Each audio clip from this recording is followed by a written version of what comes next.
Hello friends, welcome to my YouTube channel Diya Sharma.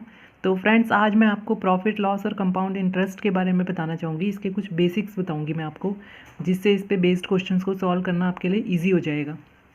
तो friends, इसको ध्यान से देखिएगा आज की वीडियो को।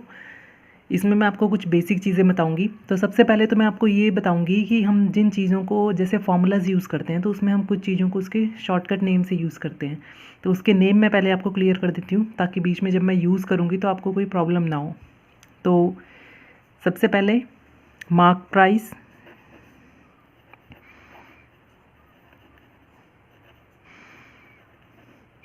तो मार्क प्राइस को हम एमपी से डिनोट करेंगे। इसके बाद है सेल प्राइस,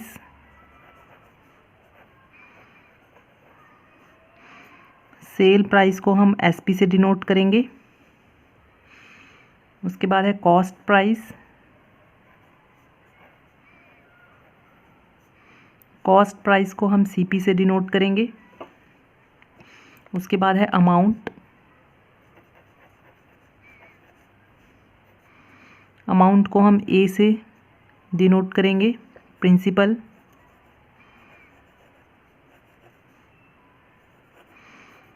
प्रिंसिपल को हम पी से डिनोट करेंगे। Rate, rate means rate of interest, तो इसको हम कैपिटल आर से रिप्रेजेंट करेंगे। टाइम, इसको हम स्मॉल टी से रिप्रेजेंट करेंगे। और इंटरेस्ट,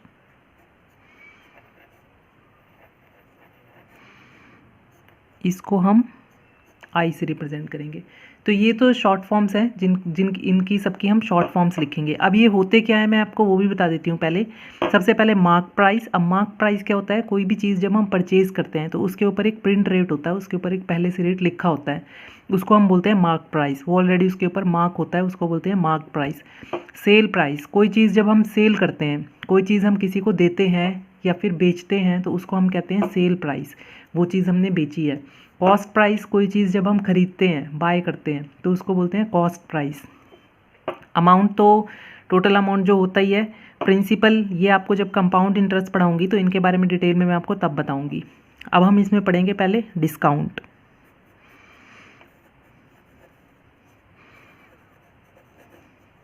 अब डिस्काउंट क्या होता है? Mark price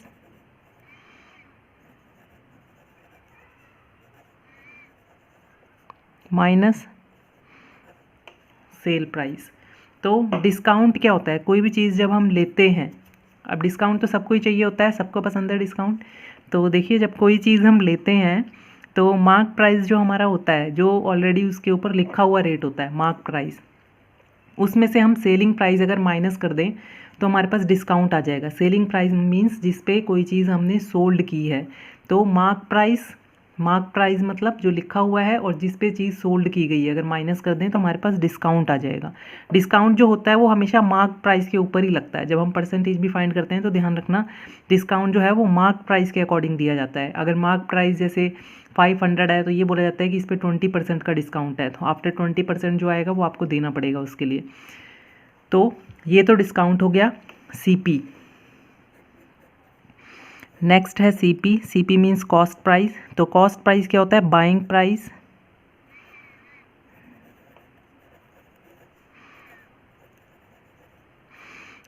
plus overhead charges.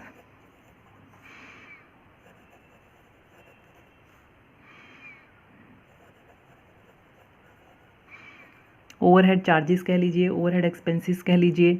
अब CP is equal to buying price plus overhead charges हमने क्यों लिखा? क्योंकि जब हम सीपी का मतलब है कोई चीज़ लेना, ठीक है, कोई चीज़ खरीदना। तो जब हम कोई चीज़ खरीदते हैं तो जो हम उसके लिए पैसे स्पेंड करते हैं, जैसे कॉस्ट प्राइस है उसका कुछ, तो जैसे हमने कोई चीज़ ली तो वो तो हो गया बाइंग प्राइस, जो हमने उसके लिए दिया, जितनी मनी हमने उसके लिए स्पेंड की, तो वो तो हो गया buying price. Plus overhead charges means जो हमने उस पर एक्स्ट्रा स्पेंड किया। कई बार ऐसा होता है जब हम कोई चीज़ परचेज़ करते हैं तो उस पर कुछ टैक्स भी लगता है, तो वो जो टैक्स हो गया वो ओवरहेड चार्जेस हो गए। या फिर जैसे कोई सेकंड हैंड चीज़ आपने बाय की है तो उस पर आपने जितने में बाय की वो तो आपको देना पड़ा, और उसके अलावा उसको रिपेयर करने के लिए जो खर्च आएगा उसको हम बोलेंगे ओवरहेड चार्जेस। जैसे आपने कोई कुछ भी पुरानी कोई चीज़ परचेज़ की है, फिर उसको पेंट किया तो आपने उस पर और पैसे स्पेंड किए ना, तो जितने भी और पैसे, एक्स्ट्रा पैसे जो है आपने स्पेंड किए हैं, उनको हम बोलेंगे ओवरहेड चार्जेस। तो किसी भी चीज़ का सीपी जो होगा जिस पे हमने बाय किया वो प्लस ओवरहेड चार्जेस, तो वो हो जाएगा हमारा सीपी। अब इसके बाद हमारे पास MP. MP means mark price. तो मार्क प्राइस क्या होगा? SP plus discount. तो एसपी प्लस डिस्काउंट जो हो जाएगा वो होगा एमपी मीन्स मार्क प्राइस। ऐसे ही अगर डिस्काउंट, इसी फॉर्मूले में से डिस्काउंट अगर हमें देखना हो तो वो क्या हो जाएगा? MP minus SP. तो ये हो जाएगा डिस्काउंट। तो डिस्काउंट का ये फॉर्मूला भी है। अगर रुपीज़ की फॉर्म में फाइंड करना है और आपको एमपी और एसपी पता है तो आप डिस्काउंट फाइंड कर सकते हैं। ऐसे ही अगर आपको एमपी फाइंड करना है और ये दोनों चीज़ें पता है तो आप इस फॉर्मूले से फाइंड कर सकते हैं। Mark price equal to SP. SP means selling price plus discount, जितने पे सेल किया वो प्लस डिस्काउंट, दोनों को ऐड करेंगे तो जो उस पर प्रिंट रेट था, जो मार्क प्राइस था, वो आ जाएगा। और डिस्काउंट का मैं पहले भी आपको एक्सप्लेन कर चुकी हूँ, तो ये वही है, उसी फॉर्म में आ गया, ये इसमें से आया। ये कैसे आया वो बता दिया। अब आपको इसमें से कुछ फॉर्मूले पढ़ने हैं। डिस्काउंट परसेंट का फॉर्मूला एक,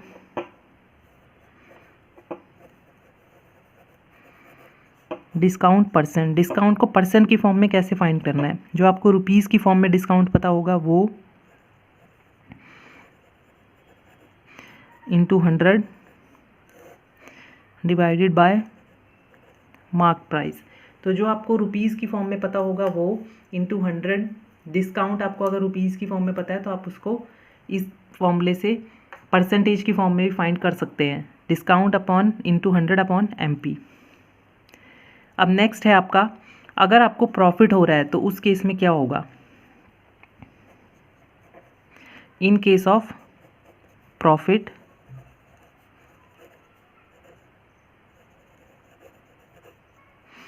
जब आपको प्रॉफिट होता है, ठीक है, तो जब भी आपको प्रॉफिट होता है तो उसका मतलब एसपी ग्रेटर है। इन केस ऑफ प्रॉफिट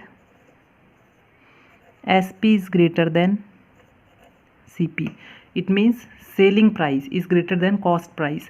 अगर कॉस्ट प्राइस वो है जिस पे आपने कोई चीज़ परचेज़ की थी, सेलिंग प्राइस वो है जिस पे आपने कोई चीज़ सोल्ड की है, तो जब आप सोल्ड ज़्यादा पे करोगे और परचेज़ कम पे करोगे तो इसका मतलब आपको प्रॉफिट हुआ है। तो प्रॉफिट के केस में क्या होगा? Always SP is greater than CP. तो प्रॉफिट के केस में एसपी का फॉर्मूला क्या होगा? जब प्रॉफिट होगा तो एसपी का फॉर्मूला अलग होगा और जब लॉस होगा तो एसपी का फॉर्मूला अलग होगा। तो वो मैं दोनों आपको यहाँ पर एक्सप्लेन कर रही हूँ। तो एसपी का फॉर्मूला क्या हो जाएगा? 100 plus profit in form of percentage into CP divided by 100। तो ये फॉर्मूला होगा जब आपको प्रॉफिट हुआ है, तो एसपी का ये फॉर्मूला होगा और सीपी का क्या फॉर्मूला हो जाएगा फिर? SP into 100 divided by 100 plus profit percent,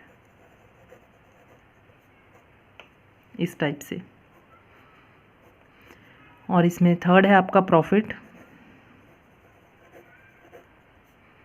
is equal to profit percent into CP divided by 100। तो इस टाइप से। तो ये तो तीनों फॉर्मूले होंगे हमारे प्रॉफिट के केस में। जब प्रॉफिट होगा तो SP is greater than CP और ये फॉर्मूले होंगे। अब इन केस ऑफ लॉस,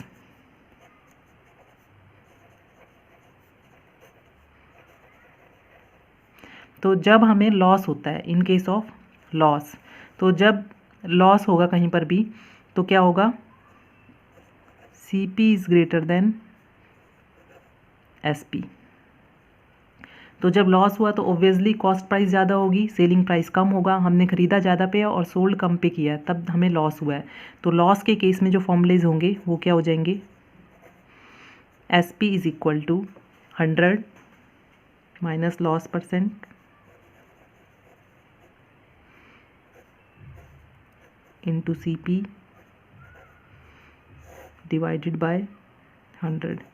इस फॉर्मूले में ये ध्यान रखना, ये जो हमने लिखा है 100 minus loss percent into C P divided by 100, ये 100 होल डिवाइड में है और पहले हम इस ब्रैकेट को सॉल्व करेंगे। पहले हम 100 में से लॉस को माइनस करेंगे, उसके बाद CP को मल्टीप्लाई करेंगे। आप ऐसा नहीं कर सकते कि CP को पहले ही 100 से साथ मल्टीप्लाई कर दिया। आप कैंसिल कर सकते हो क्योंकि ये होल ब्रैकेट में और इनटू CP में है। तो CP अगर कुछ भी ऐसी फॉर्म है तो आप इनको पहले कैंसिल कर सकते हो। तो ये ध्यान रखना कि पहले ये ब्रैकेट सॉल्व करनी होती है, उसके बाद CP लिखना होता है। तो नेक्स्ट है इसमें CP का formula SP into 100 divided by 100 minus loss percent. अब इसका नेक्स्ट फॉर्मूला है वो मैं ऊपर लिख रही हूँ अब यहाँ पर।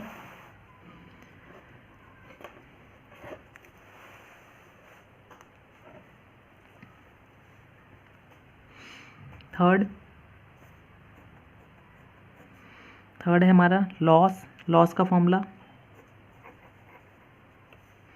Loss percent into CP divided by 100। तो ये तो हमें लॉस का फॉर्मूला फाइंड करना होगा उसके लिए। तो ये मैंने आपको दोनों केस का बता दिया, जब प्रॉफिट का केस होगा तब क्या फॉर्मूले यूज़ करने हैं और जब लॉस का केस होगा तब क्या फॉर्मूले यूज़ करने हैं। अब इसके बाद हम नेक्स्ट पढ़ेंगे अमाउंट का फॉर्मूला। पर जब इंटरेस्ट कंपाउंडेड एनुअली होगा तो अमाउंट का फॉर्मूला अलग है, और जब इंटरेस्ट कंपाउंडेड हाफ ईयरली होगा तो अमाउंट का फॉर्मूला अलग है। मैं दोनों आपको बता देती हूँ। When interest is compounded annually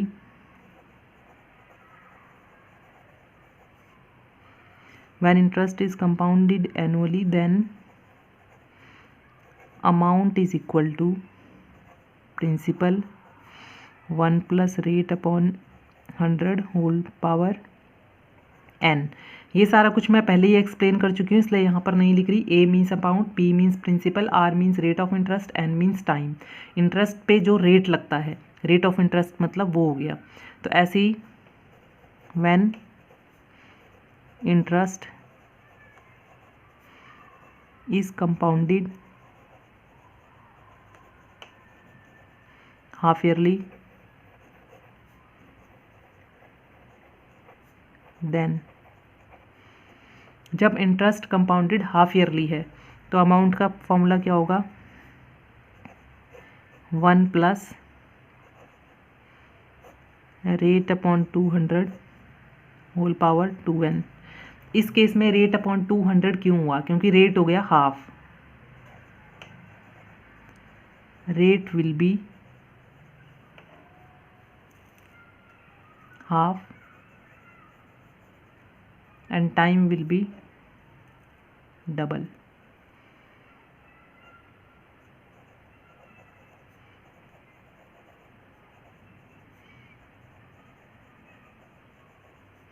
तो इसमें क्या होता है, जब हाफ ईयरली होता है, इंटरेस्ट हाफ ईयरली होता है तो रेट हाफ हो जाएगा। रेट हाफ मीन्स R/2 हो जाएगा। R/2 होगा तो ऑब्वियसली 2 नीचे 100 के साथ मल्टीप्लाई हो जाएगा और R/200, तो डायरेक्ट फॉर्मूले में कर दिया R/200।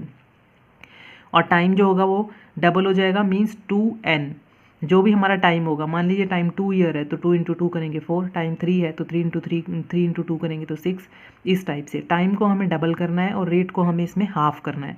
और अगर तीनों ईयर का रेट अलग अलग होगा, ठीक है, अगर तीनों ईयर का रेट अलग अलग होगा तो अमाउंट का फॉर्मूला क्या होगा? जैसे फर्स्ट ईयर का रेट है, जैसे फर्स्ट ईयर का रेट मान लीजिए R1 है, सेकेंड ईयर का रेट है R2 और थर्ड ईयर का रेट हो जाएगा R3। तो अगर रेट ऐसे डिफरेंट है तीनों ईयर का तो अमाउंट का फॉर्मूला क्या होगा? Amount is equal to principal 1 plus R1/100 1 plus R2/100 1 plus R3/100। क्योंकि वैसे भी टाइम जो होता है वो ऊपर लिखते थे ना, हम एक ही बार हम लेते हैं इसको और उसको टाइम से मल्टीप्लाई कर देते हैं। टाइम को हमने पावर में ले रखा है, उतनी बार वो लिखा जाता है जितना टाइम होता है। अब इसमें अगर टाइम मान लीजिए 3 ईयर्स है, 3 ईयर है और तीनों ईयर का रेट अलग अलग है, तो तीनों ईयर का रेट अलग अलग है, इसलिए ये वाला फॉर्मूला लगेगा और इससे हम अमाउंट फाइंड करेंगे।